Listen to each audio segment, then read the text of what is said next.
tak muka lah, nanti you all lupa how I look like.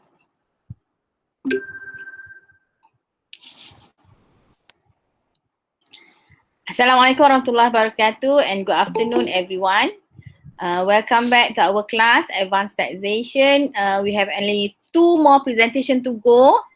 Right, but kata Ashraf last week, presentation lagi ke? Oh, sentap you. Ashraf, mana Ashraf? But I do not know. But personally, I think that I have learned a lot from the presentation. Yeah, I have learned a lot from the presentations, and thank you for the sharing of knowledge. I hope that everyone also has that benefits lah. Yeah. So we know that not all the topics will be covered in your final exam because I think that is too much. So that's why I said that at the end of the class, I will hopefully or maybe in the next class ke, yeah, kalau tak sempat today, but we only have 2 presentation today. So I will share with you the topic for your final exams, yeah, and then I will also have to discuss a bit on those topics which we are not very sure during the presentation last time, yeah. But before that, I will give the presentation first to the group, all right.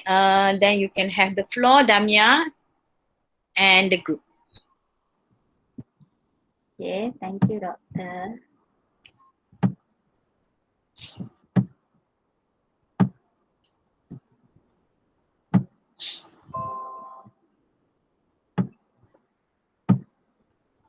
Okay, can you see the slide? Yes. Okay. So, good afternoon to Dr. Khadija and my fellow classmates here. Today is a very light topic that my groups are going to present, which is incentive for tourism sector. My name is Damia Fali binti Yusof. So I will be present about this topic together with Hanisa binti Nordin and Mira Nurul Nabila binti Rushaidi.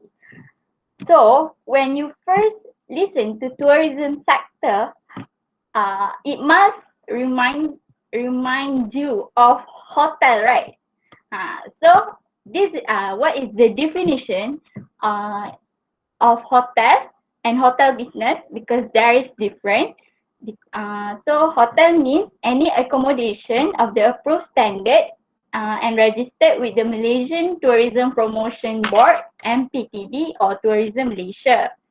While hotel business means carrying on a business in hotel for purposes connected with and incidental to the promotion of tourism. So that is different thing, okay? Hotel is for accommodation and hotel business is carrying a business in a hotel. Besides hotel, another thing that you should be reminded when you heard the word tourism is a tourist project. It is a project other than a hotel business exclusively carried out for the purpose connected with promotions of tourism and registered with the Malaysian Tourism Promotion Board or Tourism Malaysia. However, in the 1st January 2020, the scope of tourism has also expanded and include integrated tourism, sports tourism, international theme park, holiday camp, recreational project, and conventional center. Why do I say that this topic is not really heavy? Because we have learned in our previous semester in Advanced 2, where the calculation of involved in this topic is pioneer status or investment tax allowance. So what is the condition for tourism project, tourism sectors to do pioneer status or investment tax allowance in their business? To claim, they must participate in the following promoted activities, like Dr. Sawa has explained to us in the previous semester. So what is promoted activities for tourism sector? First, is the establishment of medium and low cost hotel, which is up from the budget hotel to up to 3-star hotel.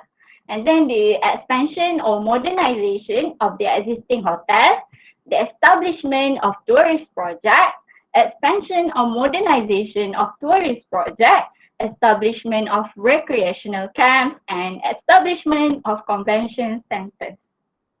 So what's the difference between pioneer status and investment tax allowance? So pioneer status, as you know, will be given for 5 years with income tax exemption of 70% against statutory income. If it is located in Sabah or Sarawak, then 100% exemption will be given against their statutory income. This amount after this pioneer status amount should be deduct with current year non-pioneer loss and alamak tak nampak. And apa tu? Current year non-pioneer loss and pioneer and business pioneer loss. It will be credited to exempt income account. However, for tax allowance, pioneer status 70%, right? Investment tax allowance claim is 60% if qualifying capital expenditure is incurred. However, if like pioneer status, if it is located in Sabah and Sarawak, they have 100% claim from qualifying expenditure incurred there. Then the amount will be set off 70% for Semenanjung and 100% for Sabah Sarawak of statutory income to be credited into exempt account. So earlier I said the hotel only up to 3-star hotel, right? Now I will explain about 4 and 5-star hotel. So if in Peninsular Malaysia, if pioneer status, they have exemption against statutory income for 70% and Sabah Sarawak for 100%. If ITA, the rate that they can claim is 60% for Peninsular Malaysia and Sabah Sarawak for 100%. And then the ITA, the amount of ITA will be set off against statutory income 70% and then Sabah Sarawak 100%. This application is made to MIDA from 1 January 2014 until 31st December 2020. After that, we don't know yet. We have to wait for LHDN. So, yes, Doctor. Yeah. I just want to clarify. We get to the ITA. You have to mention like this, right? The exemption given, kalau pioneer status, you know that exemption is 70% of SI. So it means that you pay tax on the 30% of your SI. Oh. But for ITA, the exemption is given based on 60% of your capex. So whatever capex that you have, you take 60% of that. Then that 60% against your 70% of your SI. Right? And then so means that you may have your 30% SI and then you may have some of your SI which is unabsorbed by the ITA. Yeah. So that's how you say it's a 60% of capex against 70% of SI. SI, yes. Alright. Sorry. Then for service tax exemption, hotel operators are exempted from service tax of 6% during 1st March 2020 until 31st August 2020 in relation to the accommodation services or other incidental services. Okay? MCO kot ni. Apa doktor? This kan during MCO, PKP. Kenapa duduk kat hotel? So tu kot dia tolak service tax to exempt. To encourage kot to yeah. Okay. Okay, and then this is for the pioneer status. you will be calculating the capital allowance here. Uh, through pioneer business, you get the adjusted income, and then you need to minus the capital allowance. How to calculate the capital allowance? This you have initial allowance and annual allowance. So you calculate that, and then you got statutory income. 70% of the statutory income will be subtracted to the current year non-pioneer loss, unabsorbed pioneer loss, and then only the amount will be credited to income account. However, the 30% left from the statutory income earlier, that one will be taxed. Okay. So investment tax allowance have different calculation. We don't calculate it like this, but we calculate it from the capital expenditure incurred, such as first clearing of land, planting of trees and plants, construction of road and other infrastructure facilities, provision of birds, animal and other exhibits, provision of plant and machinery, and the provision of buildings include the welfare of persons as living accommodation or structural improvement on land and other structures on land forming part of the land use for the tourist project. So this is how you calculate the investment tax allowance. Like Dr. Khadijah have said earlier, first when you calculate the investment tax allowance, you claim 60% from the qualifying expenditure, and then you set off against the 70% of statutory income. If if you have if your statutory income is bigger than your QE, and then the all amount of QE will be credited into exempt income, and if it is less, then it will be brought forward amount lah. Credit forward amount. Jangan bagi ajaran sesat. Sorry dah. Bukan carry forward ke, doktor? Apa? Which one? Kalau B is more, kalau B is more than A. Okay, B is more than A. Okay, the amount unutilized, unabsorbed will be carried forward. Betul. Betul lah, doktor. Okay. Lepas tu bukan SI against QE tau. Based on QE, 60% of your QE. 60% of your QE. Okay. And then the 30% of the statutory income, like pioneer status earlier, you will be taxed over the 30% of statutory income later. Okay. Plus, if you have more left statutory income left that you don't set off yang ada baki the balance from the when your statutory income, when 70% of your SI is smaller than your 60% of your QE, that the salah. When if the statutory income is more than qualifying expenditure. Yeah. So mean that for example 70% SI is 100. Yeah. But your 60% QE is only 70. Right? So means that from the 100 you can only absorb 70. So the balance 30 will be taxed at the normal tax rate. So that's why you add together with your 30% of your SI. Yes, doctor. Thank you. And then last one from me, industrial building allowance. With effect from 23rd August 2014, company that incurred capital expenditure on hotel building, extension or modernization of hotel building is no longer eligible to industrial building allowance, irrespective of whether the company is eligible for pioneer status or investment tax allowance. Okay, then I'll pass to Hanisa Nordin to continue the presentation. Okay, next is international theme park. As mentioned by Damia just now, the scope of tourism has been expanded, in which one of them is international theme park.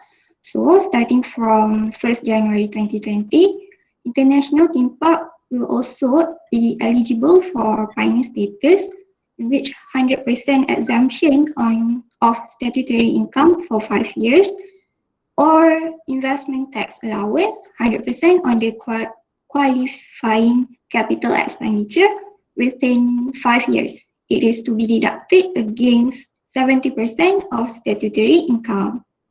Next. International tax apa tadi? Theme park tadi. Mm-mm. Example, For example, Legoland, Legoland, Sunway Lagoon. Sunway Sunway Lagoon. So semua ni Lagoon. international ya? Sure ah? Sunway. Legoland for sure. Genting doktor, Genting. Genting theme park, dah ada theme park ah. Macam tak siap lagi je theme park dia. Dulu pernah ada. But just that, I just want you, cause sometimes kita you go through kan, you perasan tak, kata you pergi Legoland ah. Legoland tu of course lah sekarang Legoland dah more than 5 years, so it's no longer pioneer lah. Yeah. So Legoland for the first 5 years pioneer status tu, dia exemption 100% tau. Means that whatever revenue dia dapat SI tu is exempted from tax, and then remember that the shareholders actually receiving exempt dividend. So bila you tahu benda ni, so bila you go to theme park, international theme park, you tengok lah, oh dia ni tak payah tax dulu 5 tahun. Okay, kena ingat benda tu lah. Tu masa mula-mula murah kan doktor. Oh ya? Yeah. Online track. Okay. Okay, next. For group inclusive tours and domestic tours.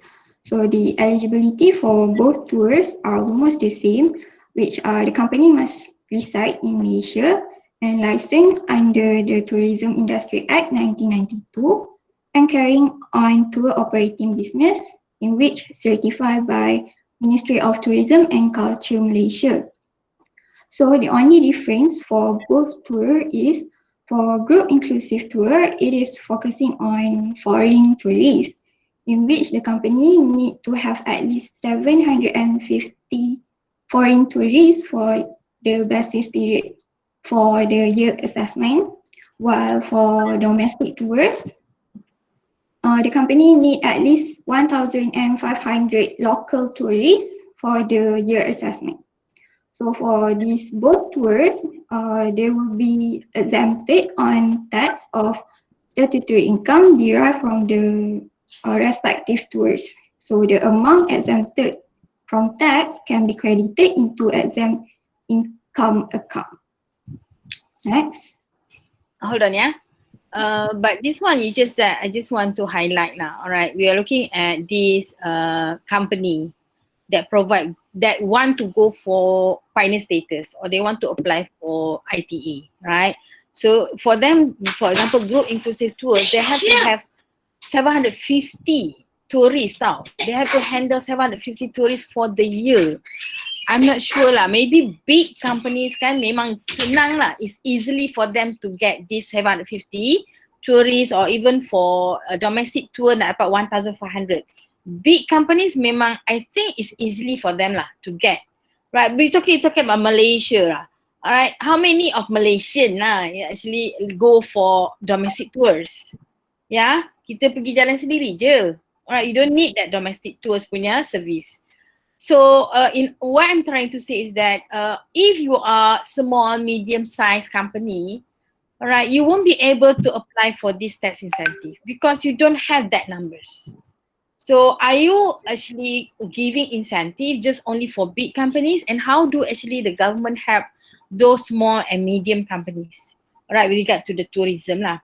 So I've been seeing this for so many years now. I don't think our domestic tours can actually get that numbers, and for that reason, alright, forever they will not be able to get incentive from the government, right? So that's why lah, you can see that those domestic buat domestic tours ke, alright, the facilities is not as expected, right? Because they don't have the fund, they don't have the incentive.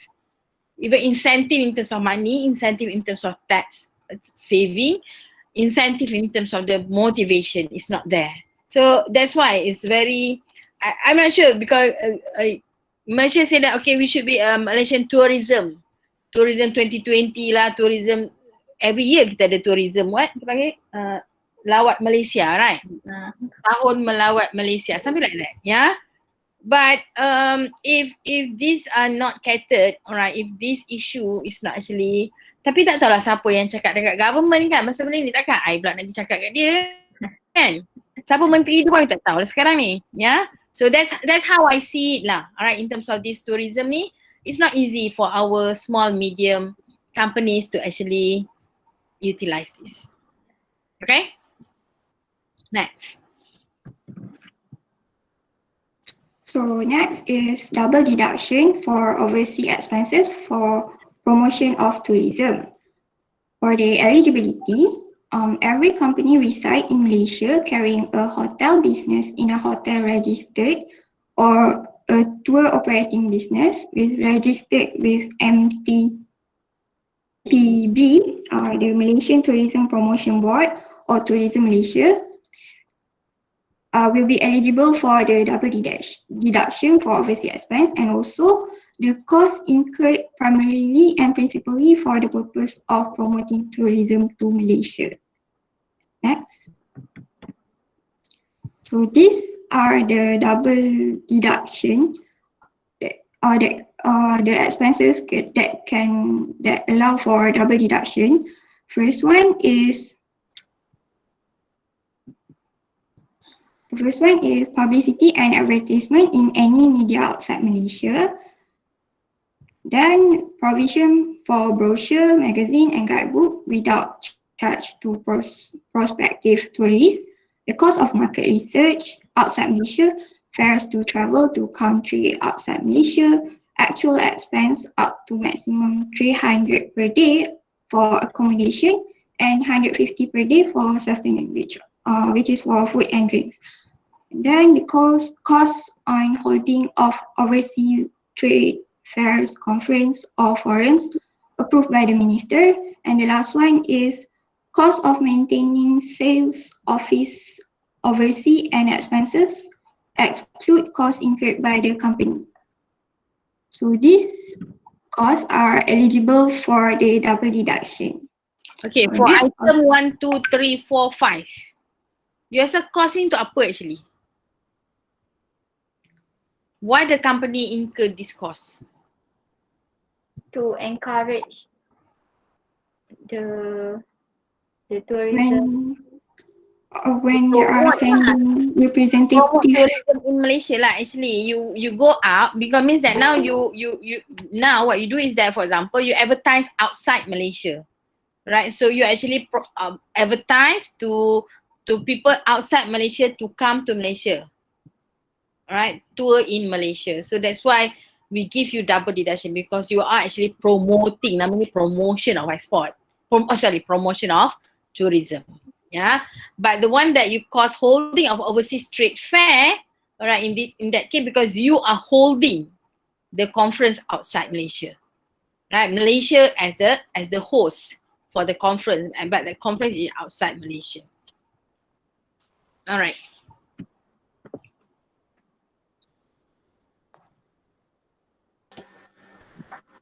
Okay, so next is exemptions for conference promoter. Exempts from payments of income tax is respect of statutory income that derive in Malaysia, and also foreign participants that have been brought in have to be 500 or more. And next is about conference promoter that would have to, what conference promoter have to do is, first, keep separate accounts that derive from organizations. Second is exempted amount for distributions for exempt dividends of resident company. Third is, if the shareholder is a company, they will be exempted. They will be exempted from second tier dividends. Okay, next. Okay, the other entities will be exemptions 100% of statutory income on promoting and organizing conference. Um, This one is in Malaysia, is it? yes, Doctor. Okay. Okay, any other organization besides conference promoter, but they have to bring 500 or more of foreign participants annually on conference organized by them, and this will be effects from year assessment of 2020 to 2025. Next. Okay, this is the exemptions for promoter of car or motorcycle races. So will be the exemption will be effect on the driver of a racing car or motorcycle from payment of income tax in respect of gross income earned from the competition that they compete that held in Malaysia, but have to be international standards. Second, a promoter of a car or motorcycle races from payment of income tax in respect of 500 of the statutory income. Also, 50%. 50% of the statutory income have also have to be held in Malaysia and also to be in international standards. The promoter of such races would have to do the same like I mentioned before.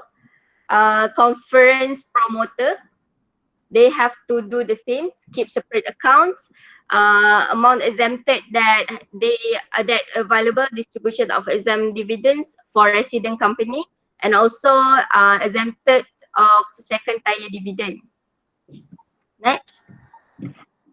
So this is the tax incentive due to COVID-19 pandemics.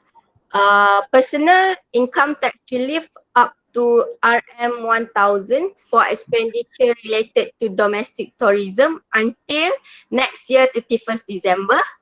And tourism tax will be exempted from 1st July 2020 to next year 30th of June. And in business, tax deductions on expenditure incurred on employees' training costs. Next is extensions on deferment of payment of tax installment for business in tourism industry in 1st October 2020 until tomorrow. Next, exemptions of hospitality industry from service tax on the provisions of the accommodations and related service until next year 30th of June. And lastly, tourism tax will be exempted from 1st July 2020 to next year 30th of June. That's all from us. Any question? What is the tourism tax, huh? Is it the 10 ringgit per... Oh yes, 10 ringgit per night when they stay at the hotel. Kalau stay in hotel, right? Okay. Mm. All right, I think that is very straightforward. All right, tourism industry. Yeah, I am actually utilizing the RM1,000 ringgit on the accommodation. So there is a new tax relief, yeah, for the year. And then we have the other one is 2,500 untuk penjana that if you were to purchase any handphone, laptops, right, IT equipment from 1st July until 31st of December this year. So you can get additional 2,500 relief, right? Okay. So that is on the tax promotion, tourism industry, right? So thank you for the presentation. Can we have the next one? Good, Amia. Sekejap Dr. Siti. Oh ni.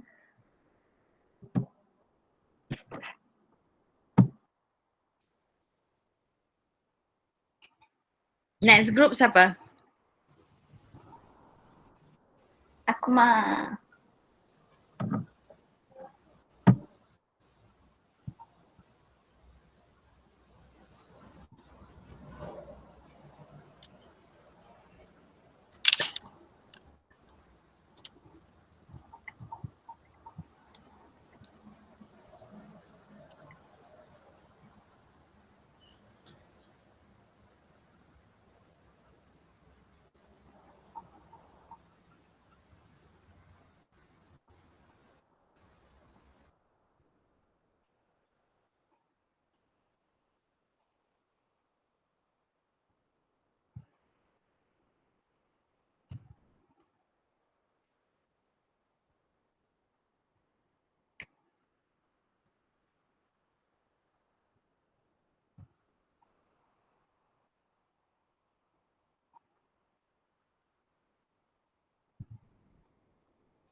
Okay.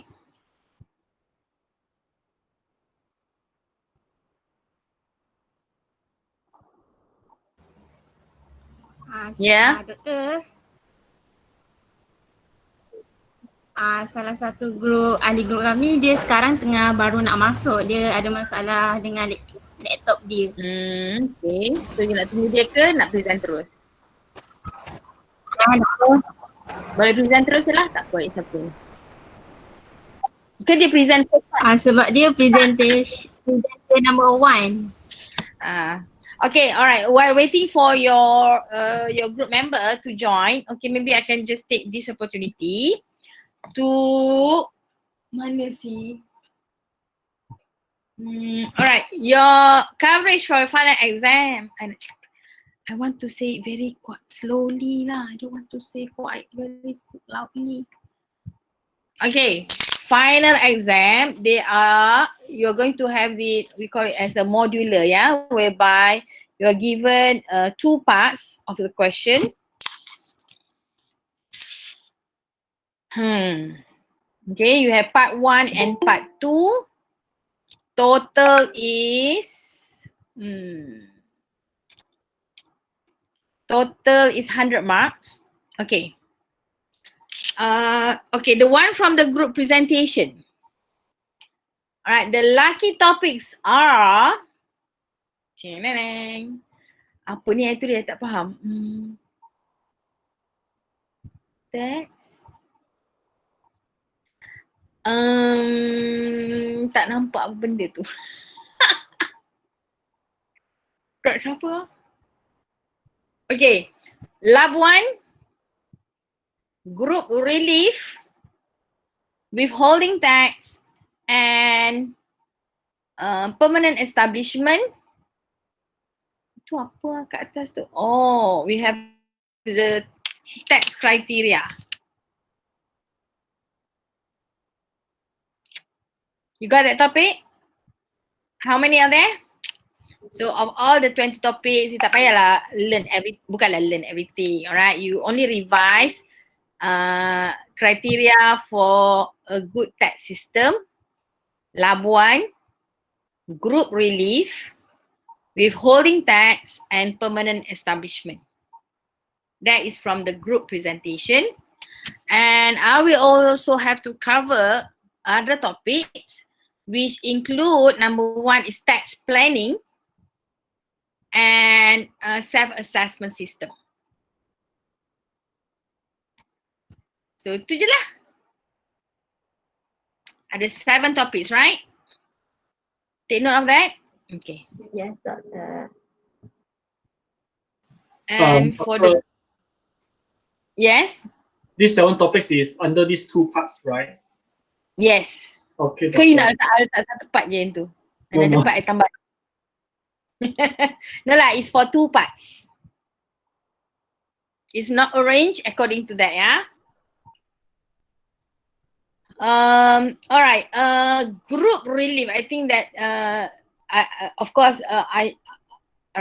because it's a closed exam, right? Because I don't think UTM is in the alright. They are not yet there lah untuk open book exam. So it has to be a closed exam. So when it's a closed exam, alright, I don't actually expect you to remember everything, right? But you must know the subject, right? And yeah, you must know the subject lah, right? But it's not that something that you have to, but you still have to remember, right? You read and then you have to remember. So, but not so much on the memory only lah, is the understanding. Okay. Question?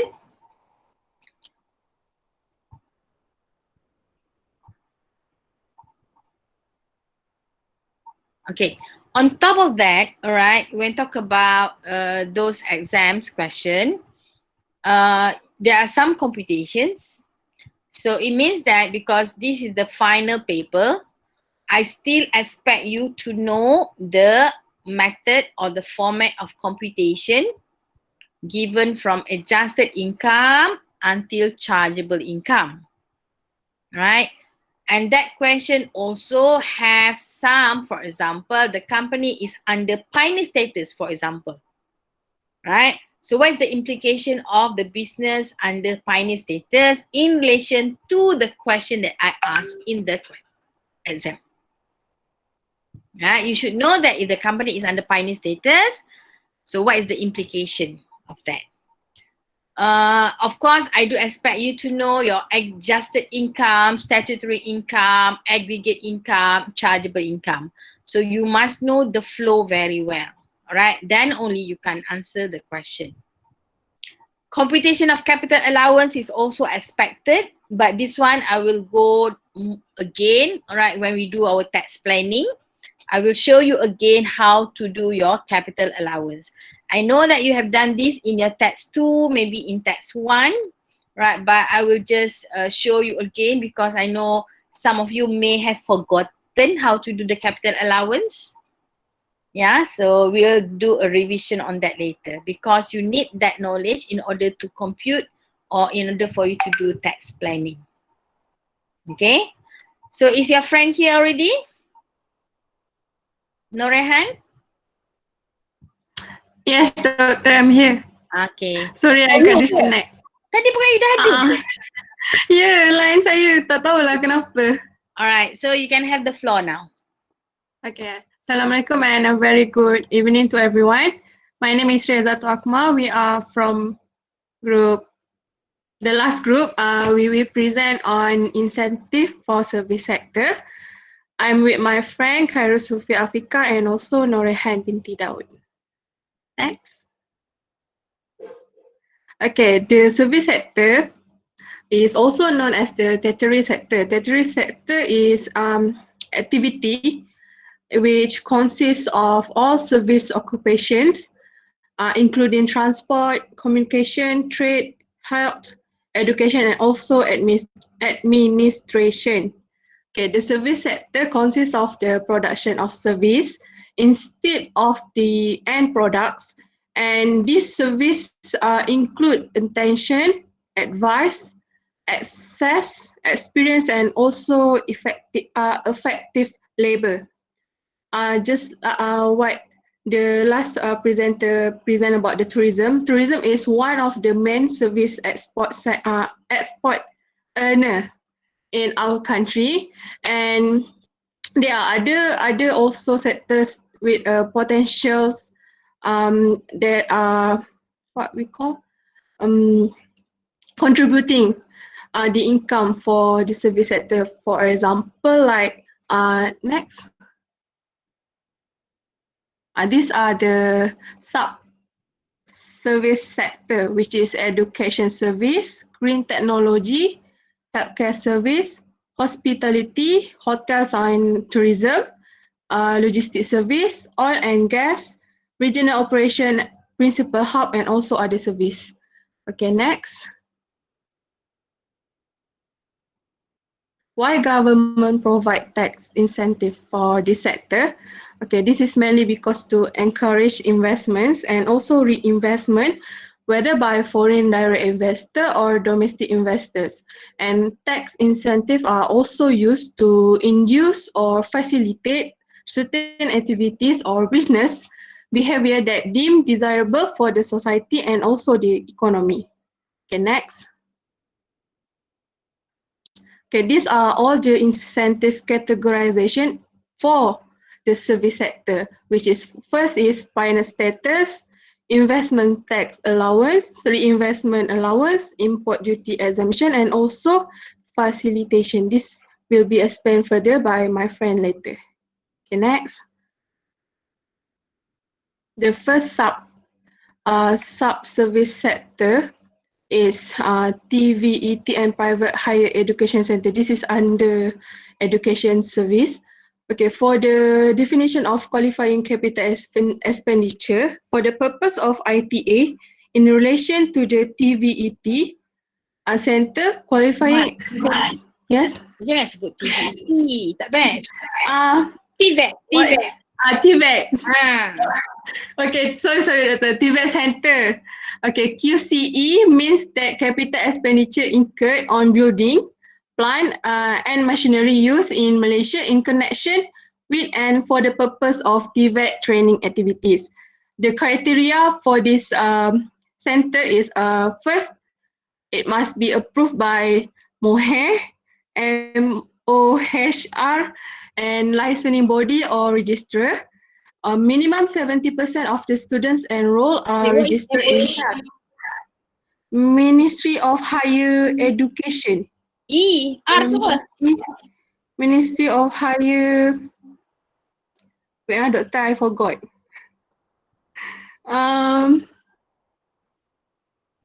Ministry of Higher... no, not higher. Home. Registrar kot, higher registrar ada ke? Ada. Human Resource. Yes. Thank you, Tamil. Okay, thank you, Damia. Licensing body and also registrar. So minimum 70% of the student enrolled are registered in technical, vocational science training. And lastly, minimum of 70% of students sitting for examination must be in the technical or vocational or science field of studies. The incentive given is investment tax allowance of 100%. Oh, Tamil eh. Thank you, Tamil. 100% of the qualifying capital expenditure incurred within a period of 10 years, and the allowance can be offset against 70% of statutory income for each year of assessment. Next.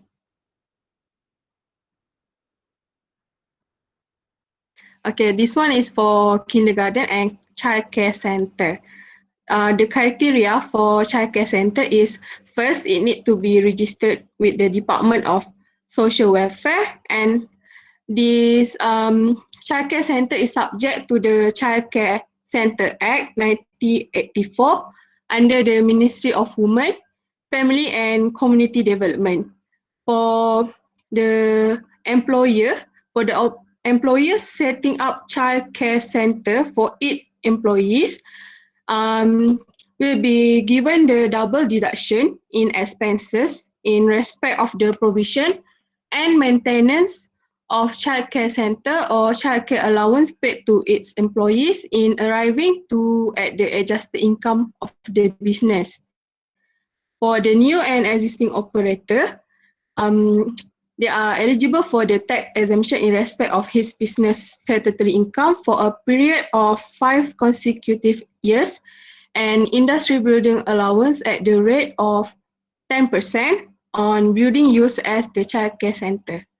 For the incentive for the kindergarten, the criteria must be first registered with the State Education Department under the Ministry of Education, and the second one is this kindergarten is subject to the Education Act 1996.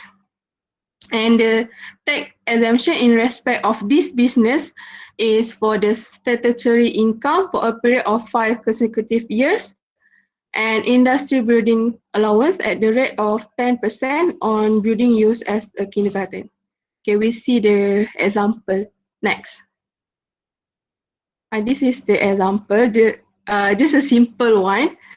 Okay, Brainy Years is established since the year 2010 and is a childcare center registered with the DSW. DSW is the Department of Social Welfare. And the following information is submitted for the year ended 31st December 2013. So so here is given the adjusted income 80,000, balancing charges 10,000, capital allowance 5,000, and the below one is the solution, which is we add the balancing charge. So the adjusted income is 90,000, and then minus the capital allowance 5,000 given in the question, and we get the statutory income is 85,000. So the statutory income of the brainy years for the year assessment 2020 amounting to 85,000 is exempted from tax, and brainy years is given a tax exemption on its statutory income commencing from the year assessment 2013 to 2017 for 5 years. So Akmal, this one and pioneer, is it? Yes. Or what? Or you No, can no, go back to your earlier slide. Okay. Because that tadi childcare kan, additional deduction is to revenue, exemption in respect of business SI. Alright. So you are given exemption in respect of SI. So 100% lah. Exemption. Yeah. Alright. Okay. Okay, next. Next is incentive for green technology industry. Okay, the tax allowance and exemption for green technology industry is aimed to encourage the use of green technology in the sectors of renewable energy, energy efficiency, green buildings, data center, waste management, and also electric mobility. Okay, the incentive is aimed to catalyze the investment in and the adoption of green technology by businesses and service provider, as well as promoting the purchase of certified green technology product. So the qualifying activities in relation to the green technology project or service are identified and segregated into renewable energy, like I said before, and this is the tax incentive criteria. The first one is company must undertaking green technology project, service, and also must purchase a green technology asset for own consumption or use in the business. The main criteria is the company has to be resident in Malaysia and incorporated under Companies Act 2016. To be eligible for ITA, the company must minimize the degradation of the environment or reduce the greenhouse emission, promote health, improvement of the environment, and conserve the use of energy on the form of natural resource, or promote the use of renewable energy, or able to recycle waste material resource. So the 100% of investment tax allowance is specially for qualifying capital expenditure incurred on green technology project or the purchase of green technology asset that are listed under My Hijau directory. For the green technology project and asset, and 100% of ITA on QCE incurred on green technology asset and also project. So the exempted amount is deduct against 70% of statutory income. The unutilized ITA can be carried forward for future year assessment. For green technology service, it's quite different. They are eligible for income tax exemption of 100% statutory income from year assessment 2013 till year assessment 2023, and only available for company that 100% income derived exclusively from green technology service. Is it okay, doctor? Okay je. Proceed je. Okay, next. Next is Waste Eco Park. Waste Eco Park is a place for waste recycling, recovering, and treatment activities. So the first one is the tax incentive for the developer. Developer is the company that developing the infrastructure within the WEP. The developer is given 70% income tax exemption of statutory income that derive from the rental of buildings, fees from usage of waste collection and separation facilities, and also fees from wastewater treatment facilities located in the WEP. So the exemption is effective from year assessment 2016 until 2025. The next one is operator. Operator is the company that located in the WEP and undertake the waste management, waste recovery and waste recycling. They are given 100% income tax exemption for 5 years on their statutory income derived from the qualifying activities undertaken in the WEP or the income tax exemption equivalent to rate of 100% of qualifying capital expenditure incurred within 5 years to be utilized against 70% of statutory income. And the last one is manager. Manager is the company that providing the management, maintenance, supervision, and also marketing of WEP. So the manager is given 70% of income tax exemption of statutory income derived from the service related to management, maintenance, supervision, and also the marketing of WEP. Next. Next is the example of tax incentive for project and asset. So it's like a simple one. Here we can see that there's a difference without tax incentive and also with tax incentive. So the profit before tax is in this question we are assuming that the ITA is 10 million. So profit before tax is 10 million plus the tax adjustment 2 million, and then we get the adjusted income which is 12 million. Minus with capital allowance 5 million, we get the statutory income 7 million. So we see that the tax incentive said that for this project and asset, they are eligible for 70% of SI deducted, 70% of their SI. So here, the 70% is 4.9 million.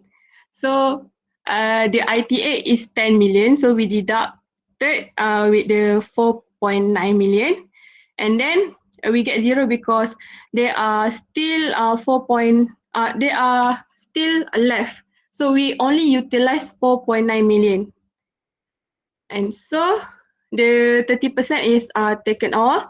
And then the chargeable income is 2.1 million and the tax liability is 504,000. So the balance to be carried forward for the next year of assessment, the ITA is 5.1 million. After deduct with the 10 deduct with the 4.9 million, we get the 5.1.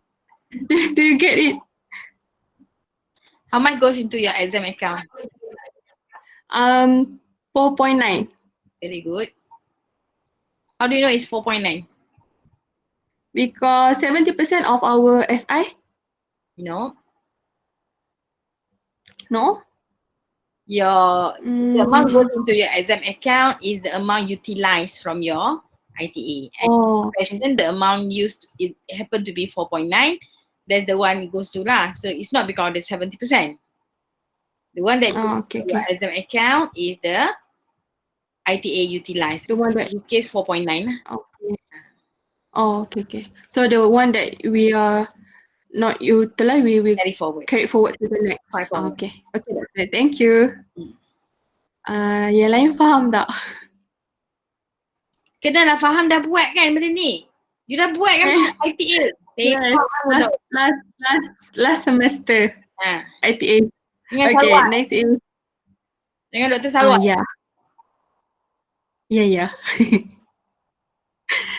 Okay, the next one is example for service. Okay. Service is simple. Same like before. The statutory income is 100% exempted, so we take all. So the tax liability is nil because 100% is exempted. Very good.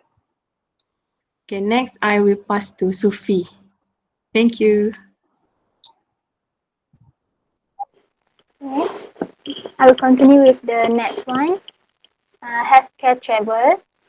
Okay, healthcare travel process involve the process involved in health travel begin with the individual who intend to seek medical treatment abroad, contacting a health tourism provider. After signing consent bonds and agreement, the patient given recommendation letter for a medical visa to be procured from the relevant embassy, after which the patient travel to the destination country where a medical tourism provider assigned an executive to arrange for the patient accommodation, treatment and any other form of care. Okay, the rapid growth in health travel is due to a combination of factors. The first one is increase in the number of aging global population with chronic disease, global disparity in cost for the provision of healthcare service, increasing waiting time at home hospital, the rise in improved service quality for healthcare services provided in developing countries, and medical labor market fluidity. Okay, there are two types of healthcare travel. The first one is private hospital and private ambulatory care center. Private ambulatory care center is the medical care provided on an outpatient basis, including diagnosis, observation, consultation, treatment, intervention, and rehabilitation service. For example, is chemotherapy. Private healthcare service provider who intend to participate in health tourism can register with Malaysia Healthcare Tourism Council (MHTC). In order to encourage private healthcare service provider to invest in state-of-the-art technologies, companies that establish new private healthcare facilities or existing private healthcare facilities undertaking expansion, modernization, or refurbishment for the purpose of promoting healthcare travel are eligible to apply for income tax exemption equivalent to ITA of 100% on qualifying capital expenditure incurred within a period of 5 years, and the amount can be offset against 100% of statutory income for each year of assessment. And any unutilized allowance can be carried forward to subsequent year within until it fully utilized.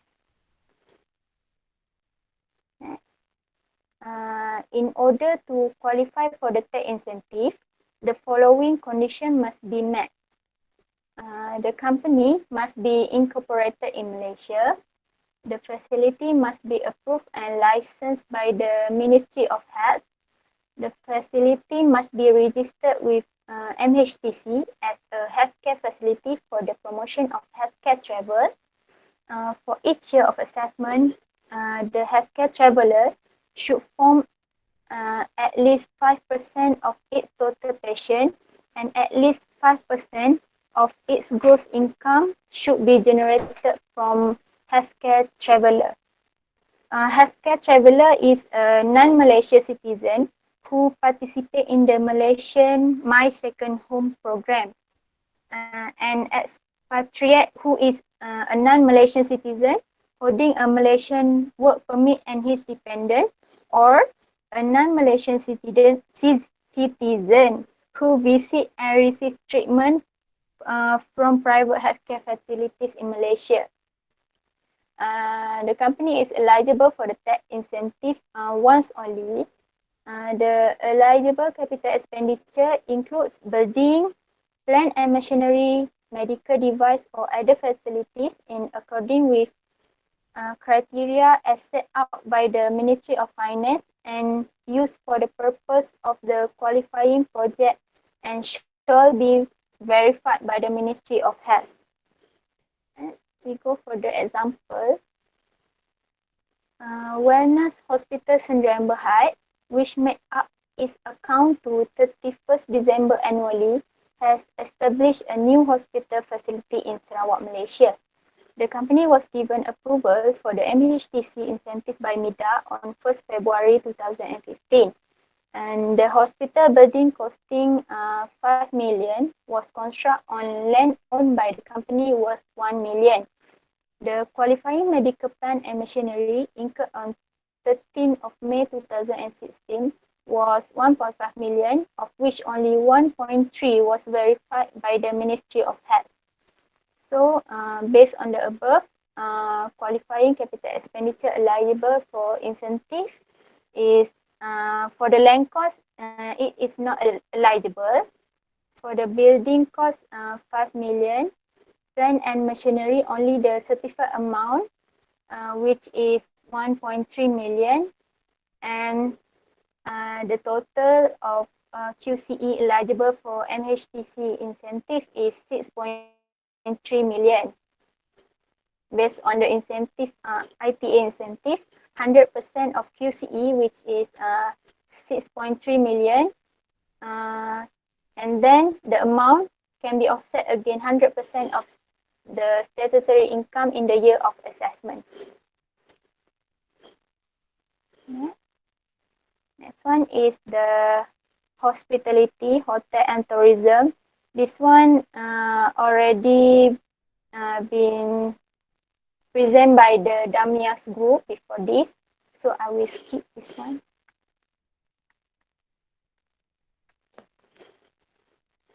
Next one is the logistic and shipping incentive. Okay, government identify shipping and its related service sector are important to generate foreign reserve and spearhead the economic growth. So, various tax incentives are thus provided to shipping companies and users of shipping service to lower their cost of doing business in Malaysia. All of this is the intensive. We will go one by one. The first one is shipping company or partnership. It is eligible for the income tax exemption of 100% of statutory income derived from the business of transporting passenger or cargo by sea on a Malaysian ship, or letting out on charter a Malaysian ship owned by him on a voyage or time charter basis until the year assessment 2020. The next one is non-resident person who receive income from a Malaysian shipping company. The non-resident will be subject to 10% withholding tax on Malaysia-derived income from lease rental of movable properties. With effect from 20 October 2001, non-resident deriving lease rental income from the rental of International Standard Organization ISO containers payable by Malaysian Shipping Company will be exempted on withholding tax of 10%. Next one is the International Shipping Company, which set up a regional office in Malaysia. They will be given a double deduction for pre-commencement expenditure incurred, and the application received by 31st December 2021. It must be submitted to MIDA. The next one is company providing chartering services of luxury yachts. Luxury yacht means a light sailing vessel propelled by sail, steam, electricity, or motive power other than oars, equipped with bathroom, galley, saloons, cabin, and stateroom, which has exotic and expensive furnishing and finishing, and the recreational facilities as verified by the Ministry of Transport Malaysia. They will be given income tax exemption of statutory income within the period of 5 years. And the next one is company undertaking or intending to expand or diversify into integrated logistics service. It will be eligible for the income tax exemption of 70% of statutory income or ITA of 60% on qualifying capital expenditure set off against 70% of statutory income within the period of 5 years. The next one is oil and gas incentive. The incentive for the first incentive, chargeable person carrying out petroleum operation in qualifying project.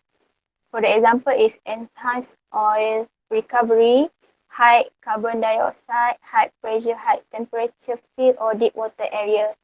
It is eligible for the investment allowance of 60% of QCE set off against 70% of statutory income in respect of qualifying project or on an infrastructure asset as determined by the minister for the period of 10 years.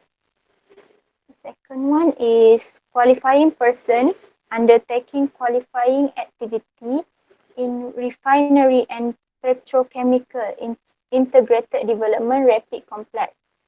It is eligible for the income tax exemption of statutory income for the period of 15 years, but it can be extendable for another 5 years at 15% tax exemption subject to application and approval, or income tax exemption equivalent to 100% of qualifying capital expenditure for the period of 10 years, but it can be extendable for another 5 years subject to application and approval, or the single deduction for pre-commencement expenses, or withholding tax exemption on any payment made to non-resident with effect for 10 October 2000 from 10 October 2011 to 31st December 2021, or stamp duty exemption on all instruments executed in relation to qualifying activity executed on or after 10 October 2011 but not later than 31st December 2021. And the last one is Labuan International Commodity Trading Company, LITC, which undertakes qualifying activity under the Global Incentive for Trading Program, GIFT. It is eligible for the tax exemption on income derived purely from the trading of physical and related derivative instrument of liquefied natural gas (LNG) in any currency other than the Malaysian ringgit for the period of 3 years, or tax at 3% on chargeable profit derived from the trading of physical and related derivative instrument of petroleum and petroleum-related products, including LNG, mineral, agriculture product, refined raw material, chemical and base mineral in any currency other than the Malaysian ringgit.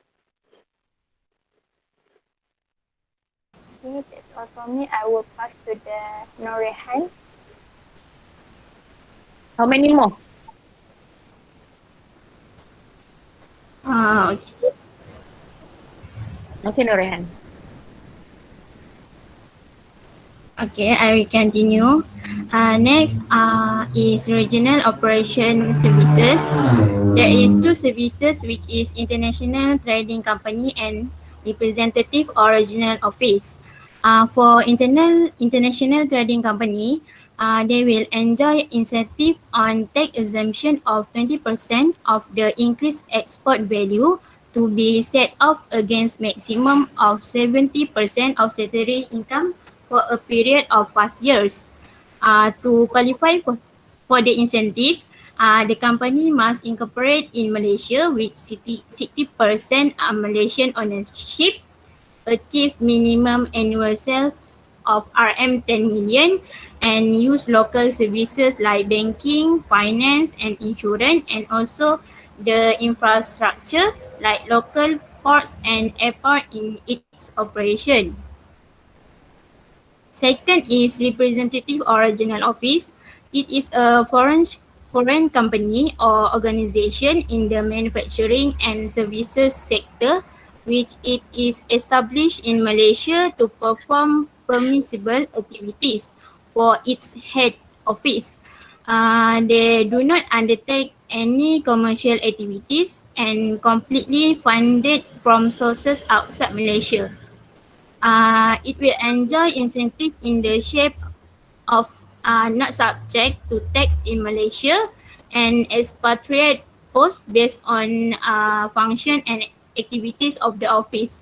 It means that the expatriate will only be considered for managerial and technical posts. Next slide. Next is Principal Hub. It is a locally incorporated company that use Malaysia as a base for conducting regional and global businesses and operation through management and control. There are three services under this Principal Hub. The first one is new company, which it will enjoy incentive on reduced corporate income tax rate of 10% for tier 1 or 5% of for tier 2 of statutory income for 5 years. Second is for existing company, it will enjoy incentive of 10% tax exemption of statutory income come from qualifying expenditure for 5 years.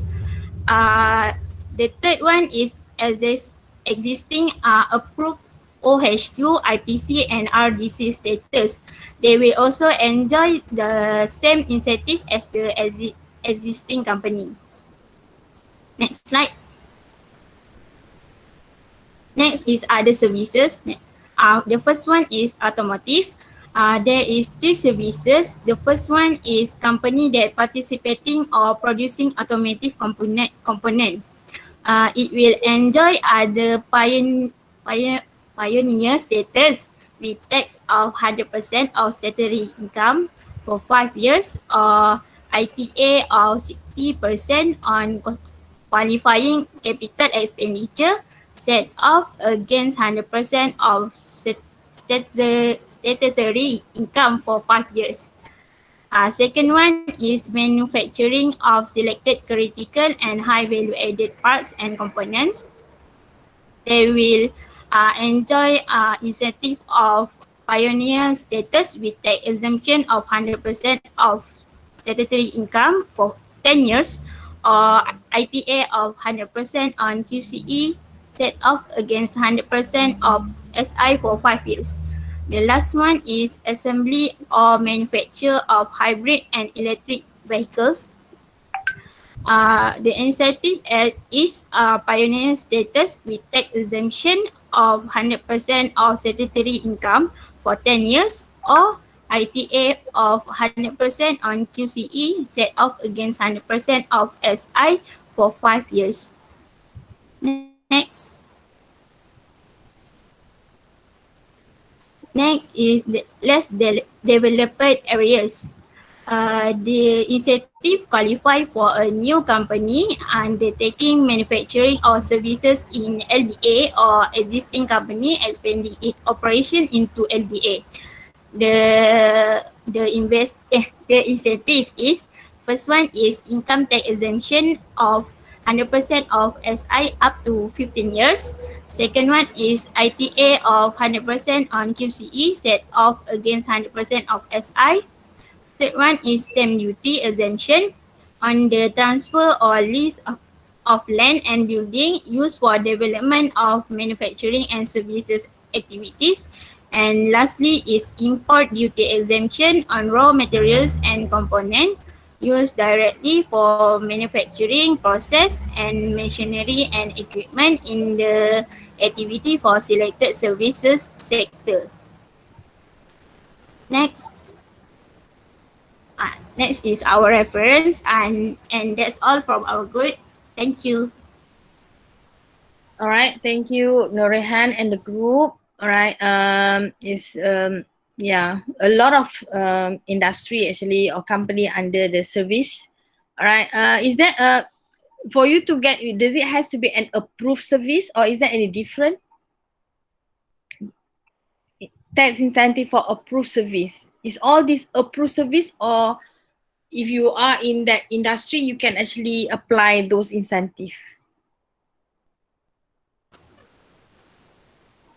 Some ada in the textbook is have my presentation have the some sectors have in the approved sector, but some of them are not in the approved sector. So Because if they are not approved sector, can they actually apply the incentive? when we cari dekat apa nama internet, dia ada yang dekat dekat satu website ni, contoh macam ada dekat PwC ni, dia ada list service sector tu, tapi dekat dalam buku teks dia tak ada. So dia macam additional untuk 2020 punya apa nama sektor lah, service sector macam tu. Dah tu faham tak? Tak tahulah jawab ke tak soalan saya. Macam mana nak terangkan, saya tak pastilah. Because dia kan macam, it's okay sebab dia ada satu lagi untuk approved service kan, incentive for approved service. So that's why my question is your presentation ni untuk approved service or for all service sector? For all the service sector, sebab dalam buku teks approved service ada sikit je, jadi kita orang ada tambah dekat apa yang kita orang cari kat internet. Alright, thank you Norehan. Okay lah, alright. So it means that there is no more presentation. Alright, we have finished, everyone has presented.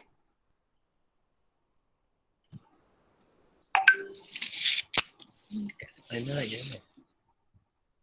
Dia nak pergi post barang. Oh, nak pergi depan ni je lah. Boleh juga. Okay. So we are still early. It's only 50 minutes after 5.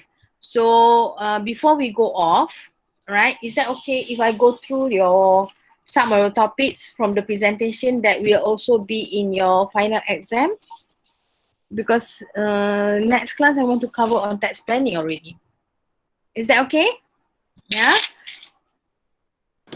Yes, Doctor. Okay. I just want to look at first on topic withholding tax. Yeah, so I know that the group has presented very in depth, but the group did not present on incorrect returns. Betul tak?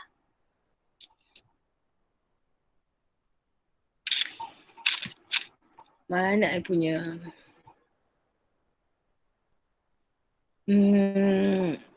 FE dah terkeluar. Tak boleh tengok sini. Mana? Where are we? Dekat mana nak tengok? Sekejap, I stop presenting sekejap. Withholding tax ya. Kat mana withholding tax?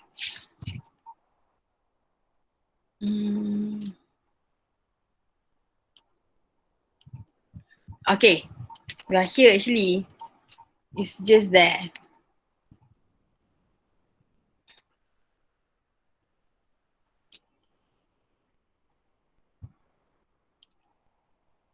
Okay. Okay, this is topic in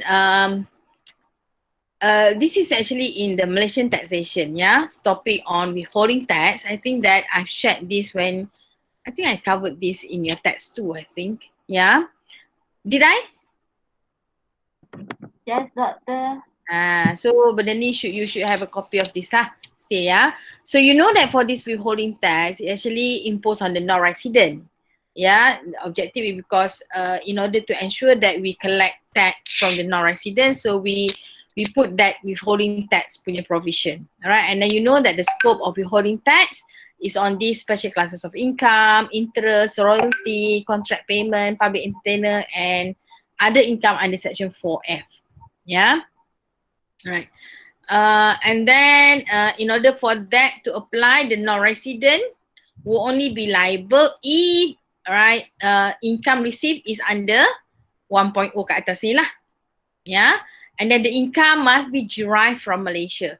So the question could be given a scenario, then you have to see whether the income derived in Malaysia or not. If derived in Malaysia, then only you impose the withholding tax on the non-resident person. Okay. Okay. And then you know that these are the rate given for withholding tax, or the type of income which is subject to withholding tax, and this is the rate for your withholding tax. All right, and then they give you for each, the responsibility of the taxpayer is to, number one is to withhold tax, and number two is to pay such, to pay the amount withhold to the RB within 30 days. So that will be the responsibility of the taxpayer, and this goes into the royalty. All right. So then we have the non-compliance. What is the penalty for non-compliance? You know that. If what happened is non-compliance. So what do you mean by compliance just now is that whether you do not withhold, or you withhold but you do not remit within 30 days, or both. Yeah. So in that case, you'll be penalized 10% of the amount due. So the 10% is on the withholding. I mean, katalah rate-nya 10%. So the gross, in this example, royalty is 100,000. Yeah, withholding tax is 10% of that. So the penalty is a 10% on that 100. Yeah, it's not that 10% on the royalty income. Okay, so in that case, the penalty for late payment is only 10. Penalty here, it could be for the late payment, it could be because you did not withhold tax. Yeah, all right. So the other type, so this one is the penalty for non-compliance. So you have to know the implication of that. But the other one is what we call penalty on incorrect returns. All right, so this is the one that the group has missed, I think, in the previous presentation. All right, so effective from 1st January 2011, withholding tax, all right, plus any late payment must be paid prior to the submission. Remember that in the example, we have company year end is 31st of December, means that the submission of income, the form C is by 31st of July. So 7 months after closing. Yeah. So when you submit your income tax returns, you have to make sure that all the penalty related to withholding tax is paid to the Inland Revenue Board. Yeah. Plus the amount due to the government lah. Alright. If you have not withhold tax, then the amount pun you kena bayar juga pada RB. Yeah. Withholding tax portion plus the penalty. But what happened in incorrect returns is that when you submit, you did not pay the penalty, right? And then you did not pay penalty to means that you did not settle everything before the submission of your form C lah. And in that form C, you also claim, for example, in this case, the royalty income, right? For the company means that royalty expense lah. Yeah. So the company that pay, because the responsibility is on the payer. So to the payer, the royalty is an expense, all right? So when you do not comply with the withholding tax, so the royalty expense becomes non-deductible expense. Yeah? Yes, you can claim, provided that you pay the withholding, the amount due to the government before submission of your return form C, then it becomes allowable. But if you did not pay, and then on top of that, you claim the royalty expense as an allowable expense. So it's wrong lah. So the one that you submit, the return that you submit is known as incorrect returns. Yeah. So I think I dah macam ulang balik pula benda ni. Yeah. And the penalty for incorrect returns is the 100% of the tax under charge. So for example, here we have Ranjung Dodge Manufacturing Sdn Bhd, close account 31st December 2019. Submission is by 31st of July 2020, yeah, for YA 2019. The company paid a royalty to Disney company amounting to 9,000 but failed to remit the withholding tax of 1,000. Yeah, how do you get the 1,000? Withholding tax dia berapa? Royalty is 10%, isn't it? Yeah, so what happened is that they should pay Disney company 10,000 minus 1,000. So that's why they paid 9,000. So they have actually withhold tax, but they failed to remit the withholding tax. Yeah, the 1,000 they did not pay to RB within 30 days, all right, on the date of submission of return form C. So when you submit return form C 31st July 2020, the company still have not paid the withholding tax due to the government. Yeah. So what happened now when you submit, and if you were to claim that royalty of 10,000 as your allowable expense, then the returns is known as incorrect returns. Yeah. So the company claimed deduction of 10,000. So therefore, you have to be penalized 100% of tax under charge. So how to compute tax under charge? You have gross income is 10,000. Tax under charge, it means that, remember just now you claim, alright, so sepatutnya you add back. Patutnya when you have not fulfilled the withholding tax provision, the royalty expense is a non-deductible expense. A non-deductible expense means that you have to add back in your computation. So you have to add back 10,000, but the company has wrongly, all right, incorrectly, they have claimed that 10,000. So that's why the 10,000 is your gross income, which is deemed, right? So the tax that you should pay is the 24% on that 10,000. Alright, again, kenapa 10,000? Patutnya this one you have to add back.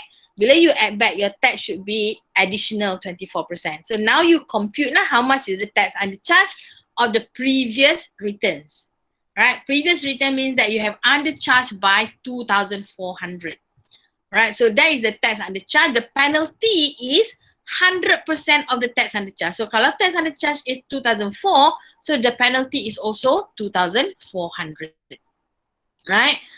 And how much you have to pay to the government? You have to pay the whole thing, 4,800. Why? Because not only you have to pay the penalty, but remember that the tax, alright, the 10,000 royalty expense, you should pay tax on that.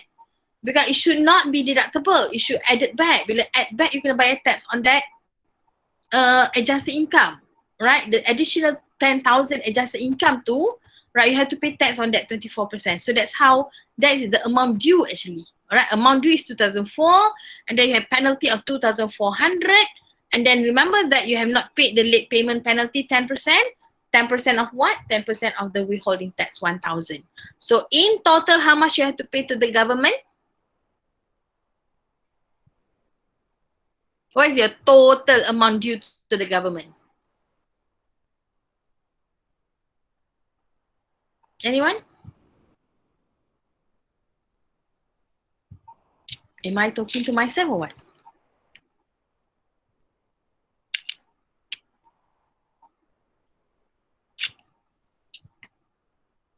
How much is the amount due to the government?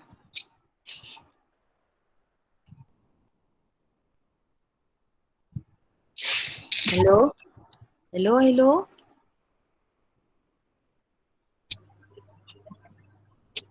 $3,900 bak kata pang. Ha? Oh, Pan dah jawab dekat chat Doktor. Sorry. 3.5, 5.9, yes, 5.9. Sebab apa 5.9? Because of that, you are the 4,008, this the penalty 2004, the tax under charge 2004 plus withholding tax yang you tak bayar lagi pada government, right? Plus 100. So 4,008 plus 1,001, it become 5,900, right? So the law was actually in 2018, yeah. Previously it was 45% only, but now it become 100%. Yeah, so you should be able to understand the difference between penalty for non-compliance and penalty for incorrect returns. Yeah, okay. So that is on incorrect returns. When it comes to your, when it comes to, remember your visa, all right? Income, you're talking about, apa itu tajuknya apa? On double tax agreement kan? Topic on double tax agreement, income of the banking, insurance, shipping and airlines industry. Are you there? Kan? So the income, alright, of this industry, alright, everything is taxable. Yeah, not only the business of the banking or insurance, but other income, for example, interest income ke, rental income ke, so all these are taxable. Yeah, so that then you have to compute your aggregate income lah. Means that income from the business, from your section 4C as well, and section 4D if you have. Yeah, so for BISA, not only the business, but also other income is taxable. So that's why in the example provided by the group last time, all right, the income is is inclusive of everything. Yeah, so that is the confirmation that I owe you lah. Yeah. Anything else that you want to ask? Okay, for Labuan, all right, Labuan, why? So means that for Labuan, you have to understand lah, the company. All right, why Labuan is given such a incentive? All right, what are the incentive given for company in Labuan? So remember that when government come up with the Labata, all right, of course, in order to encourage companies to set up their business in Labuan, yeah. And what are these incentive given to the company? Yeah, so I think that the 3% tax rate because if in Peninsula is normal company, they have to pay 24%. But what about Labuan, right? Company in Labuan, on top of that, the preferential tax rate, right? What are other incentive given to Labuan industry? But there are also disadvantages, right? Why with all these incentive given by government, companies still do not want to go to Labuan?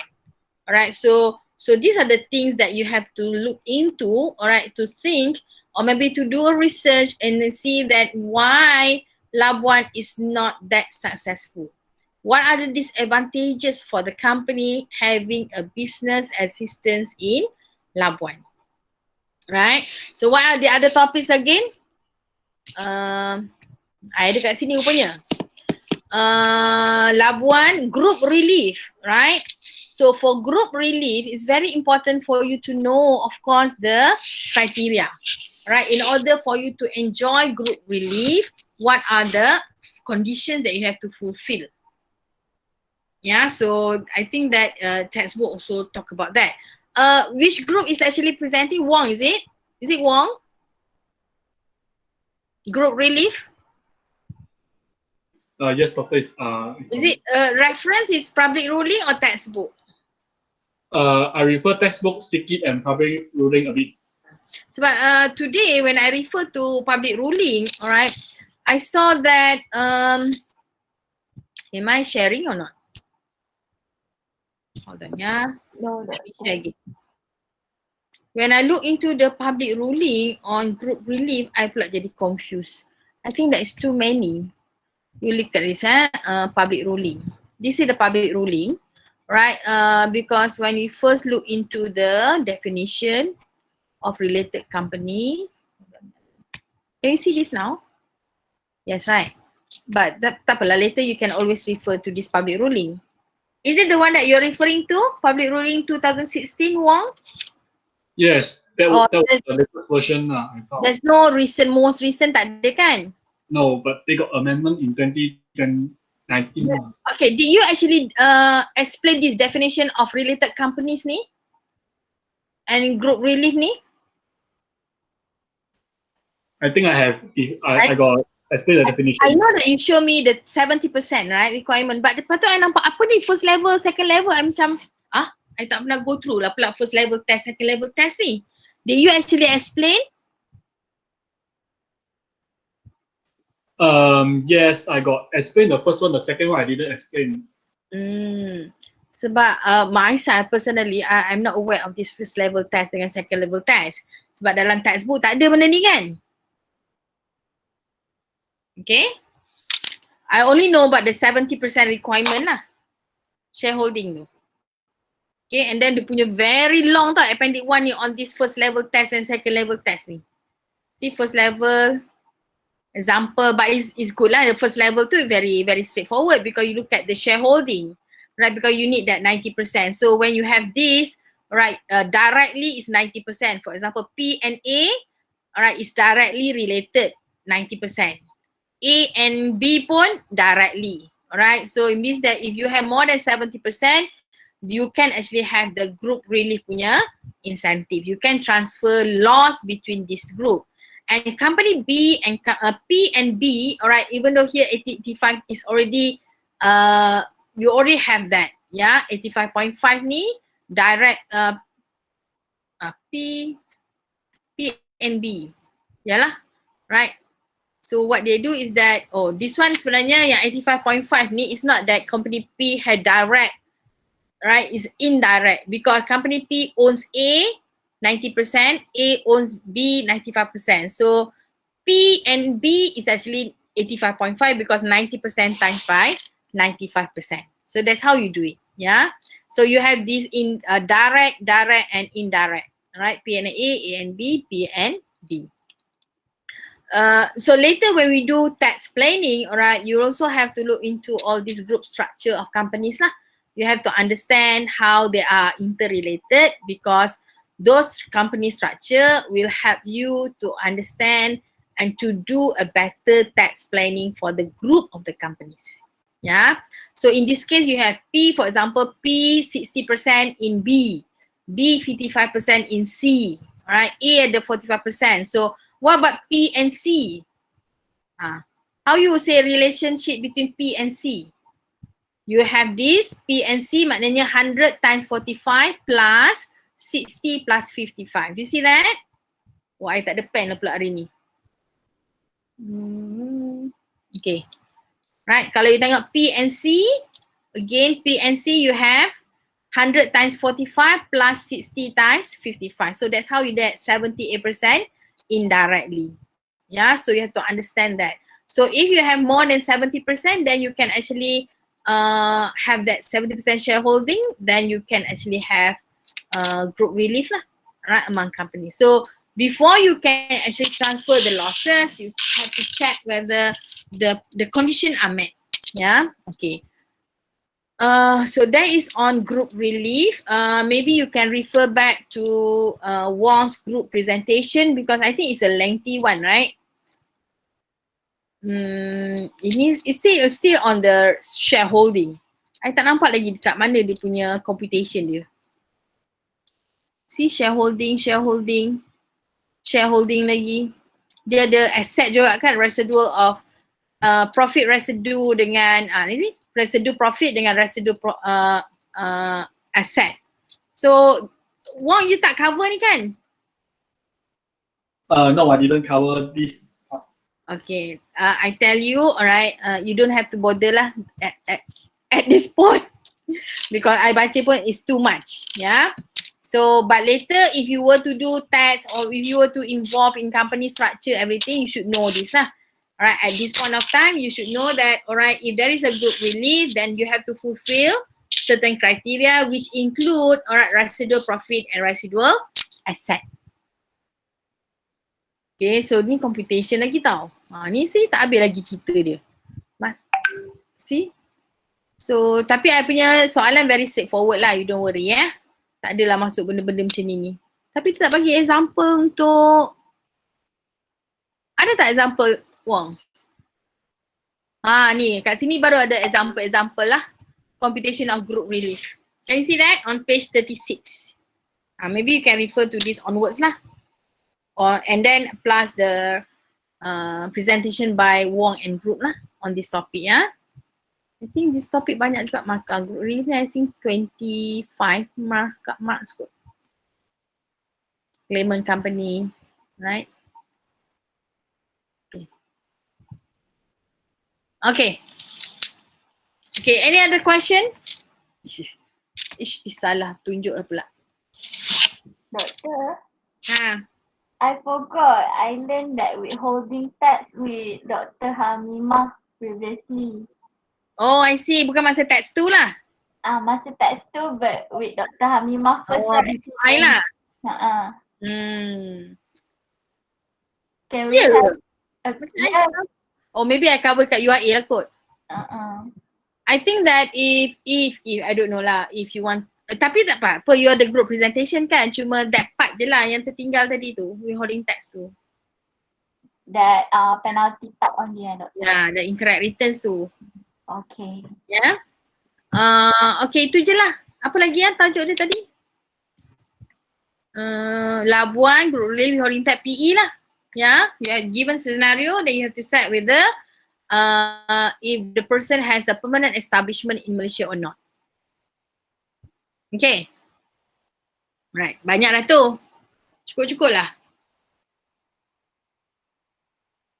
All right. So if you don't have anything else, maybe we can disperse earlier today. Doktor, Yes. for tax criteria tu, Oh, test criteria. Oh, group siapa Muzakir? Is it group? Alright.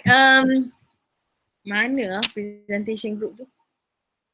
Dia bagi list of criteria kan? For example, equitable, fairness, simple. Alright, what else? Mana group tu But you have to understand lah. If you don't understand, katalah macam equitable, what do you mean by equitable? What do you understand by equitable?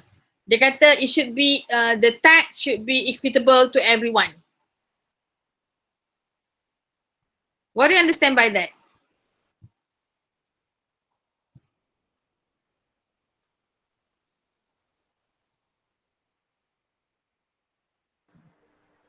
I punya mat dah tinggal 5% je. Alright, so bila equitable, in other words, maybe, alright, you say that everyone should pay, disregard of your income, alright, you have to pay 24% tax rate. For example, company lah. Alright, so means that all companies same. Every company, whether you are making big or small, you have to pay 24%. Right? That is equitable. So, but it's easy lah for the government to impose that. Right? But of course, is that equitable? Is fair for everyone? Is it fair for small companies, for example, to pay 24%? Alright, with all no incentive given because not eligible. For example, talking about the tourist company just now, yeah, tourism industry. So that's why the government come up with the SME. Alright, for SME, for the first 600,000, you only pay 70%. Balance of any excess of 600,000, then only pay at 24%. So that is fairer, right? Because they are small companies, then they only have to pay lower tax, right? But alright, if you say it like that, so now dah tak equitable lah. Just now tadi cakap equitable, right? Tapi kalau equitable, nak senang pukul sama je lah. Simple, right? It's easy for the management, it's easy for the administration, but is it fair? It may not be fair, yeah? But in order to be fair, then it becomes complicated lah. Yeah? It means that, for example, rather than having everyone pay 24% tax rate, but now you have group A bayar 24%, group B bayar 17%, and the balance only at 24%. So it becomes more complicated. Bila complicated, tak jadi simple lah. Isn't it? Or you're talking about some other example whereby we talk about kalau you nak benda tu fair, right? It goes back macam individual tax com lah juga, right? So it's it cannot be too easy that people can manipulate. Yeah, that's why we come up with the tax law, we come up with the exemption, we come up with the exception. So all this in order to make sure that the law is not manipulated, right? But at the same time, because of all this exception and exemption, you know, it makes your life terrible. You have to remember what is exempted, what is exception, right? So all this becomes more difficult, right? But the policy says that, all right, the criteria should be simple, but at the same time, can simple be applied to everywhere? Am I making you more confused? Maybe, because I pun jadi confused juga. Alright? Okay. So anything else? Lepas ni tak mention lagi tau pasal final exam ya?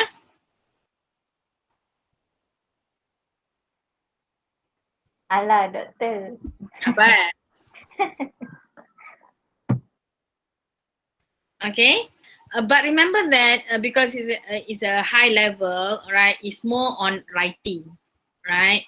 You have to write your answer a lot, right? And then you have to discuss, you have to explain. Soalannya tak adalah. Very simple. Okay? But everything has been covered. I can assure you that.